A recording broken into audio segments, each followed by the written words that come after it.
you're watching this, I started recording late. Try to jump in with us. Okay, so distribute the negative. You don't have to write these arrows for me, just so you know. I don't need to see that. So I'm going to change my negative x to a positive x, my positive 3x to the third to a negative 3x to the third, and my positive 1 to a negative 1. And again, if you watch my pen real quick, I'm crossing all that out, so I don't try to use that negative again. I already used it.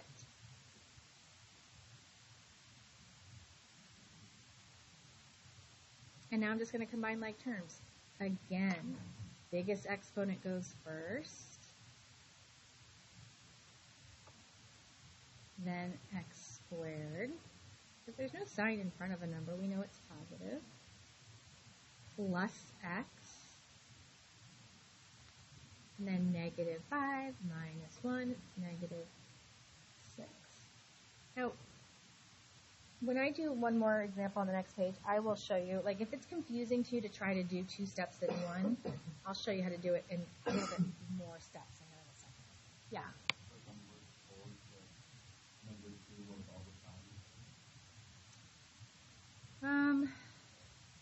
In this case, yes. Yeah. I wouldn't say, I hate saying always, like that will always happen. I hate ever saying always. There's always an exception to the rule.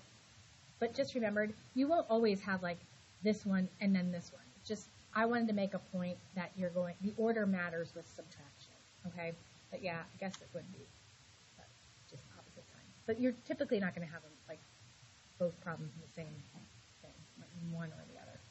All right, let me talk about multiplication and division in our last example.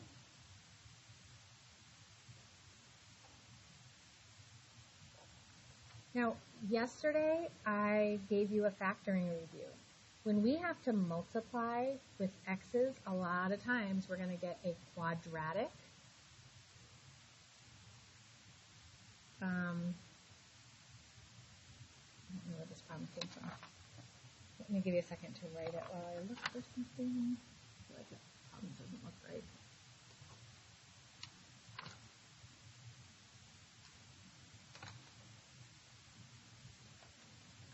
I'm going to try to make it really hard and make it really difficult. Let me fix this. And multiply that times that. Yeah, I don't know what I was thinking with this. Let me think for a second. Let me change this. I'm so sorry, guys. Let's change this right here, just this first one, to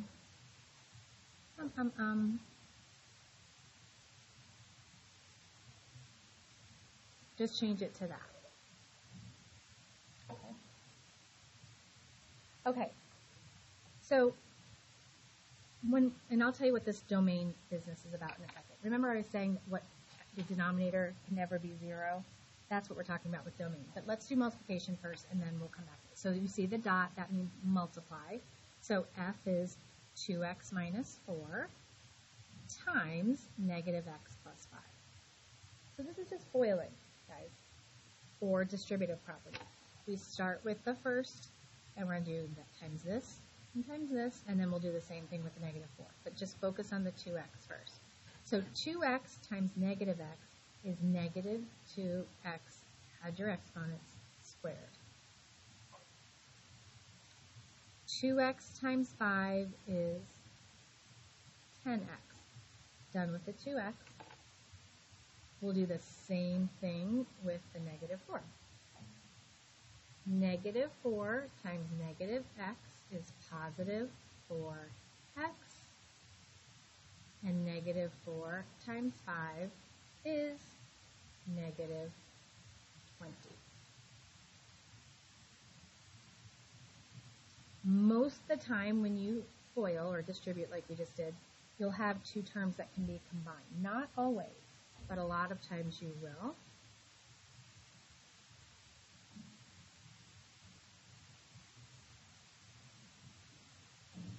And you are not going to have to factor it today. That would be your final answer. Notice my answer is automatically in standard form. X to the second, x to the first, constant. Okay, always, always do that. Okay. Now let's do a division problem. So this is where that domain business comes in. 2x minus 4 on top, negative x plus 5 on the bottom. That's division. F on top, G on the bottom. And sometimes you can factor these and simplify them. You're not going to have any like that today. With the division ones today, that's the answer. There's nothing else you can do. What you do have to do is say what x can't be. This is your domain. In all the other problems, the domain is all real numbers. There's no problem. If there's no fraction, there's no problem. The minute you have a fraction with a variable in the denominator, you have to say what x isn't allowed to be. Anything that makes my denominator 0 is what x can't be. The mistake students make is they'll just put 0 here. X can't be 0. Why not? Why couldn't x be 0? The answer is x can be 0. If you plug a 0 right in here, the negative goes away. There's no such thing as negative 0. And 5 plus 0 is 5. To figure out what x can't be, set it equal to 0 and solve it. Subtract 5. Remember, divide by negative 1. X is 5. So what would I plug in here to get 0? 5. So x cannot be 5. So the domain is everything but 5 is basically the way that's being worded. Okay.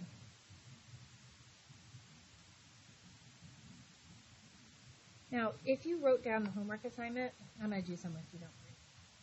1 through 4 do exactly what the directions say, but on 5 and 6, you don't need to multiply or divide. It tells you to in the problems, but you only have to add and subtract on 5 and 6.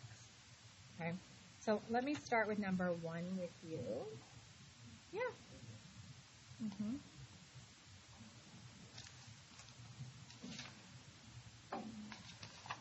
If you weren't able to rip out the pages, I'll let you make a copy of it first when I'm done. I mean, take a picture.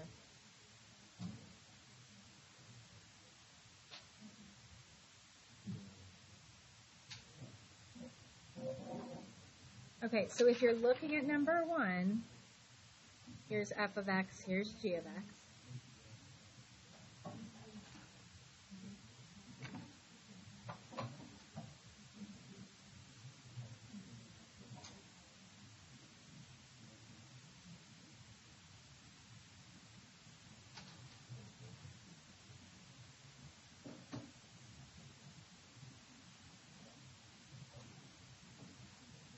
All right, combine like terms.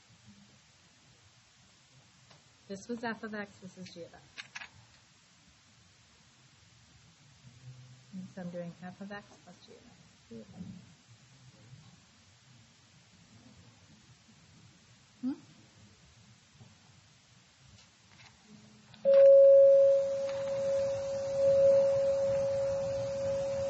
Okay, guys, so I'm going to do 2x plus negative 4x is negative 2x. That takes care of those two.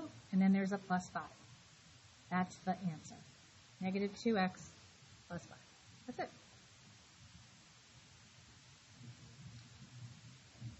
I don't know why I wrote it like this. Let me do the minus over here. So we're doing order matters, right? F first. F minus G. So that's 2 of x minus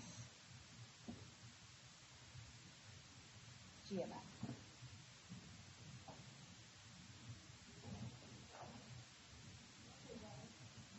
Okay.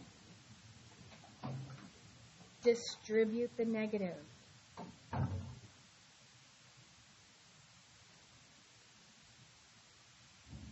Cross that minus out so you don't use it again.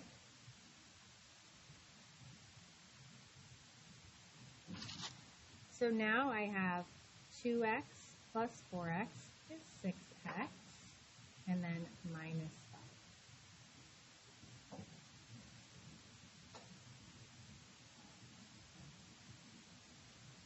5. Put multiplication back over here.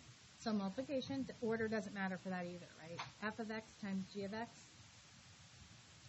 So f of x, and it's a monomial, single, times a binomial. So it's just the distributive property, not foiling like the last problem we did. Just distribute.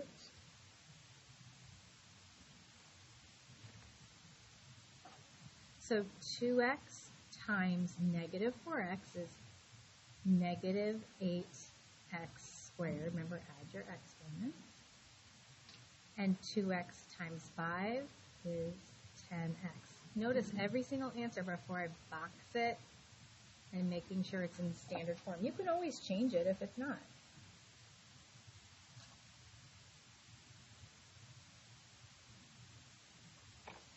And the last one, divide, and that order matters. It's f on top if you're not looking at f over g. So I'm going to put 2x on top, negative 4x plus 5 on the bottom. And that's all you do for the answer, you guys. But we do have to state what x can't be.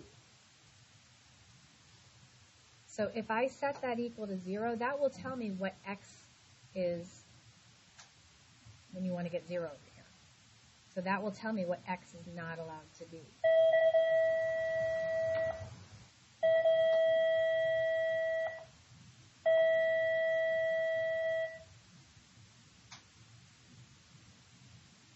And I don't need to see this work. You could, a lot of times, just like if it was just x plus 3 in the denominator, you would know x can't be negative 3. Whatever makes the denominator 0. Okay? So that would be the final answer. Okay. So I'm going to put the answers up, but I did not show the work, so make sure you see me with this question. I'll just fit 2 up first, and then move it up. If you need to take a picture of the problems because you don't have your workbook, feel free to come up and do that, or look on with a friend.